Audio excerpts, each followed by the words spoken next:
I've got just over 50 hours now on the GasGas EC350, and I've done a few things to it since I made the last update video. I'll talk about some of the previous modifications I've done and how they're holding up, and I'll also throw in some riding footage throughout just to keep it interesting. I'll start by addressing the elephant in the room, which is these bars and how bent they are. I replaced the stock bars not too long after the last video that I posted with these Renthal fat bars in the KTM low bend, and they were great, but a few weeks ago I looped out on a hill climb and just bent the crap out of them. So if anyone has a suggestion for some really strong bars, leave that in the comments. But for now, I'm just gonna replace these ones with the same bars and hope it doesn't happen again. I've replaced the clutch plates. I got about 40 hours out of the original plates and just replaced them with another set of OEM plates. I never experienced like the clutch slipping or anything, but the total stack height of the clutch pack was under minimum, so I thought I'd do the right thing by the manual and replace them.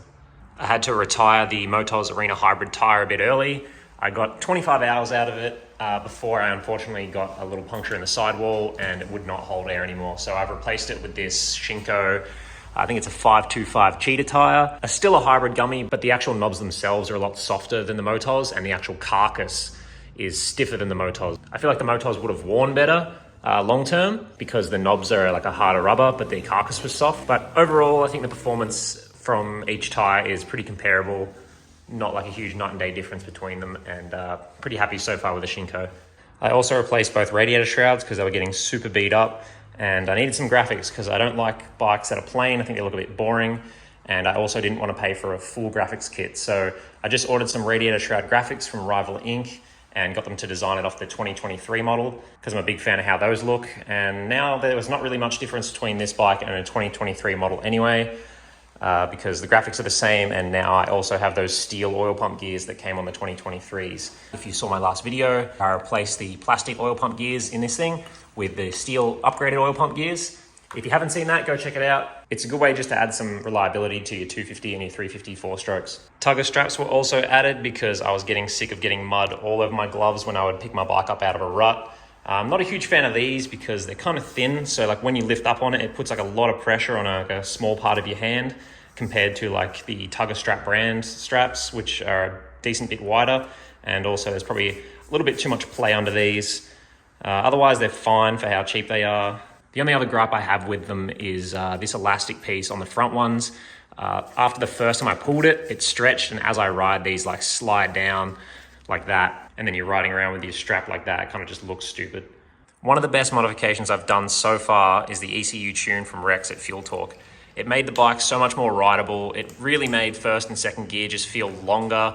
Instead of climbing hills in second and it really bogging down, or in first and it just screaming, it's like perfect in both gears now. It's got more power, like it lifts the front wheel easier.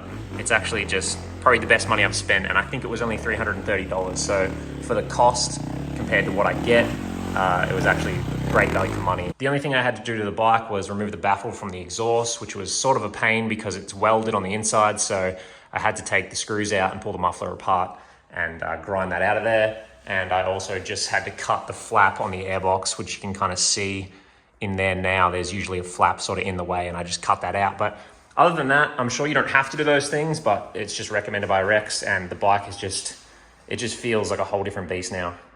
The anodizing that I had done to the hubs and the rims is holding up pretty well. You can see just basically where like rocks and sand get between the tire and the rim. It's got some little scratches, but that's pretty normal. And on the back, it's just rubbing off in the normal place around the perimeter of the rim from running low pressure.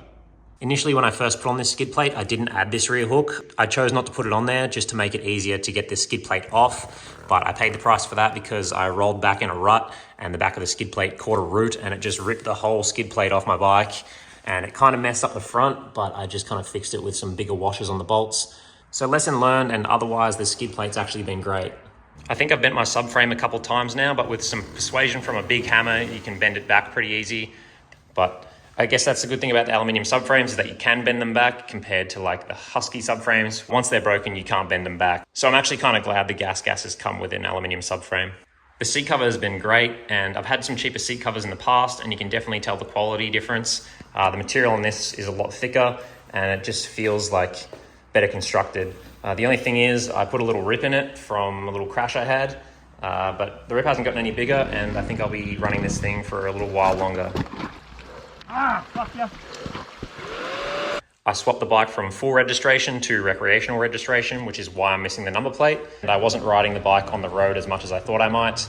Recreational registration only means you can ride on certain roads and pretty much state forests, so it's kind of like an off-road deal only. Recreational registration is a lot cheaper and I don't have to run indicators anymore, so I think I might take those off.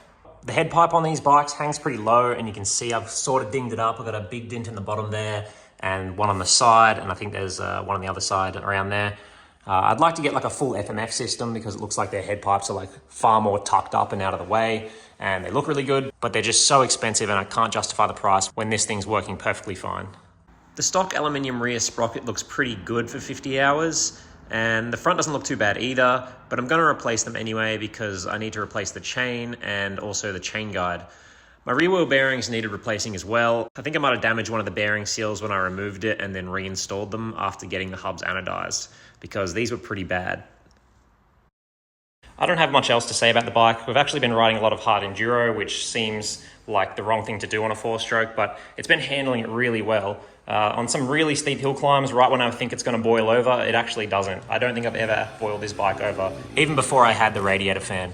Really impressed with this thing, and actually enjoy when I'm out riding hard enduro with a bunch of guys on 2-strokes and they expect this thing to just overheat and die or stall heaps, and it really doesn't. It's pretty impressive that modern 4-strokes can sort of keep up with 2-strokes doing hard enduro stuff.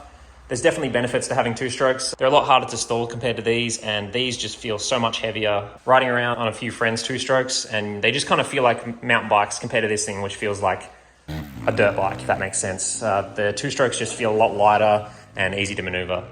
But I really like the way this thing delivers power, and I personally think it's easier to do wheelies on 4-strokes, and I really like doing wheelies, so I'm going to keep the 4-stroke around. I've considered in the future for my next bike potentially getting a 2-stroke, but I'm not fully sold yet because the downsides of having a 4-stroke riding hard enduro isn't that bad. I was planning on finishing this video on a more positive note, but after getting everything installed, I decided to take the bike for a ride on the weekend to see if I could get some more footage for this video. Unfortunately, I drowned the bike.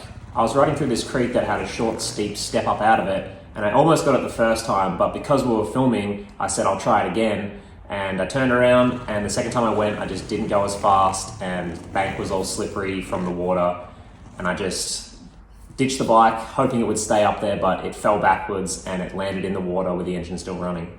As soon as the bike hit the water, it stalled, and I got the bike out as quickly as possible. It was probably only in there for like a second or two. The bike stalled as soon as it hit the water, and it was probably only underwater for like a second. We quickly removed the air filter and the spark plug and turned it upside down and let the water run out. And then I tried to cycle the starter with the spark plug still removed to push out even more water, and the bike didn't crank. That's when the reality of the situation kicked in. The bike sucked in enough water and tried to compress it, and unfortunately water isn't compressible, and I think it might have bent the connecting rod because the engine was completely seized. It was an absolute mission to get the bike out of the single track that we were on and to a road so that we could tow it back to the car. I'm feeling pretty defeated because it was such a dumb mistake, and it's going to be so expensive and time consuming to repair, especially on a bike this new, and it's also not a bike that I plan to rebuild the engine on anytime soon. So I guess if you want to see what happens to an engine when it's submerged while it's still running, hit the subscribe button so you know when the next video goes up where I completely disassemble this engine and see how much damage I've done. So I guess the ending to this video is a chance to learn from my mistake and think before you say, let me try it one more time.